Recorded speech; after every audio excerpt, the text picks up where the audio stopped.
The midday sun shimmered above the savanna, heat rising from the earth in waves.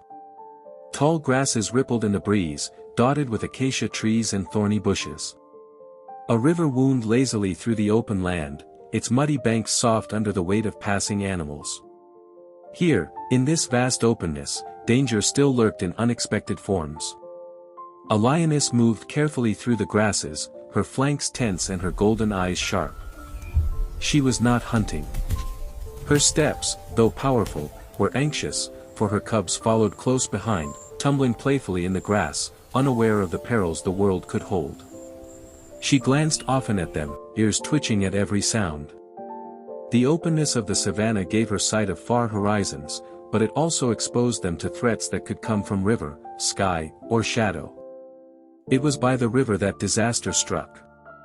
The cubs had scampered ahead, chasing dragonflies near the shallows.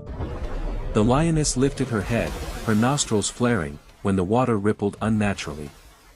Too late, from beneath the muddy surface, a massive form surged upward. An anaconda, thick as a tree trunk and longer than the river, was wide in places, lunged with terrifying speed. Its coils burst from the water, striking at one of the cubs before the lioness could roar. The cub squealed, its tiny paws clawing at the earth, but the serpent wrapped around him in an instant. The lioness leapt forward, jaws snapping, but the snake retreated swiftly, dragging its prize. Instead of pulling the cub back into the depths, the anaconda slithered toward the nearest acacia tree whose branches leaned over the bank. With shocking strength, it climbed, its muscular body weaving upward, the cub still bound in its crushing grip. The lioness skidded to the tree's base, her roars splitting the air. She reared onto her hind legs, clawing at the bark, but the cub was already high above, dangling in the serpent's coils. She leapt, her claws scraping the trunk, but fell short again and again. Her roars grew frantic, echoing across the open land, sending herds of antelope scattering in the distance. High above, the cub mewled in terror. The snake tightened, its black and green scales gleaming in the sun. Drool slipped from the cub's jaws as its cries weakened. The mother's rage filled the air, but her power was useless here. She could not climb as a leopard could, nor reach the height where her child was trapped. And it was then that another set of eyes watched. Not far from the tree, half hidden among the tall grasses, sat a massive gorilla. His silvered back glinted faintly in the sun, and his dark eyes regarded the scene with stillness and thought. Gorillas were not creatures of the open savanna. He had wandered here from the edge of the woodland near the river, drawn by fruiting bushes. He had not expected to see lions or snakes. Yet here they were, and before him was a choice no animal often made. The lioness saw him. Her eyes, wild with fear, locked on his. She gave a guttural roar, then another sound, not anger, but plea. She lowered her head, then looked back at the tree, her entire body trembling with desperation. The gorilla shifted. His great hands clenched tufts of grass. The snake hissed from above, uncoiling slightly to adjust its grip. The cub whimpered weakly. With a thump, the gorilla rose to his feet. He beat his chest once, a sound that carried across the riverbank, then began striding toward the tree. The lioness fell silent, stepping back, watching him with wide, unblinking eyes. She did not attack, though her muscles quivered with instinct. For this moment, her trust, raw, desperate, was placed entirely in him. The gorilla reached the trunk and paused. His nostrils flared at the musky scent of snake. The anaconda's tongue flickered, tasting the air, its cold eyes fixed on this new threat. Then the gorilla climbed. Hand over hand, with a strength born from a lifetime of towering trees and tangled branches, he ascended swiftly. The anaconda coiled tighter, preparing to defend its meal. It lashed out, its body whipping, but the gorilla seized a branch and pulled himself higher, until he was level with the coils. His black fur shone with sweat in the bright sun. The cub's tiny paw reached toward him weakly. The gorilla bared his teeth and let out a thunderous roar of his own. Startled, the snake shifted, and in that instant, the gorilla lunged.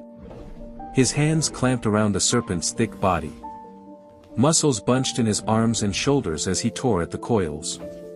The snake writhed, thrashing against him, but the gorilla held fast, pulling, straining, crying.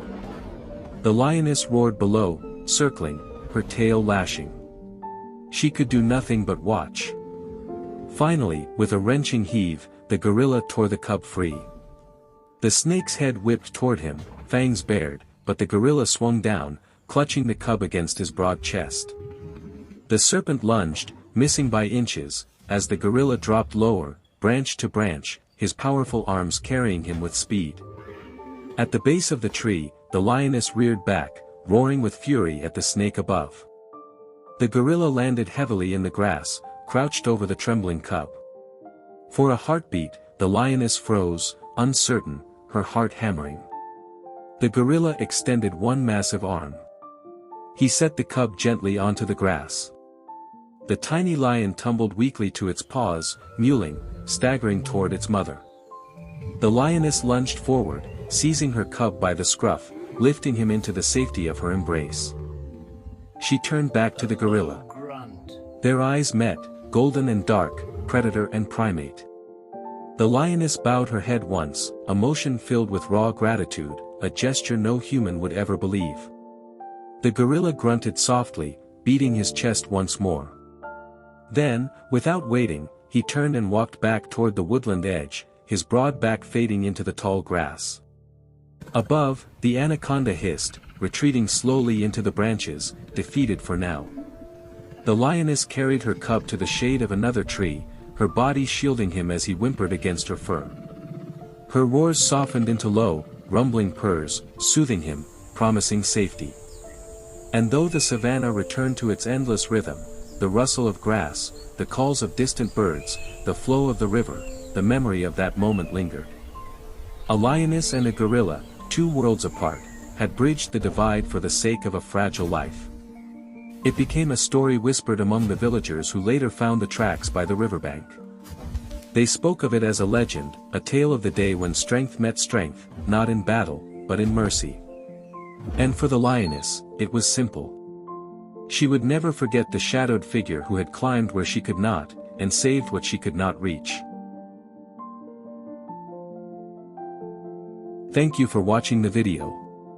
If you enjoyed it, please like and subscribe to support the channel. See you in the next episodes.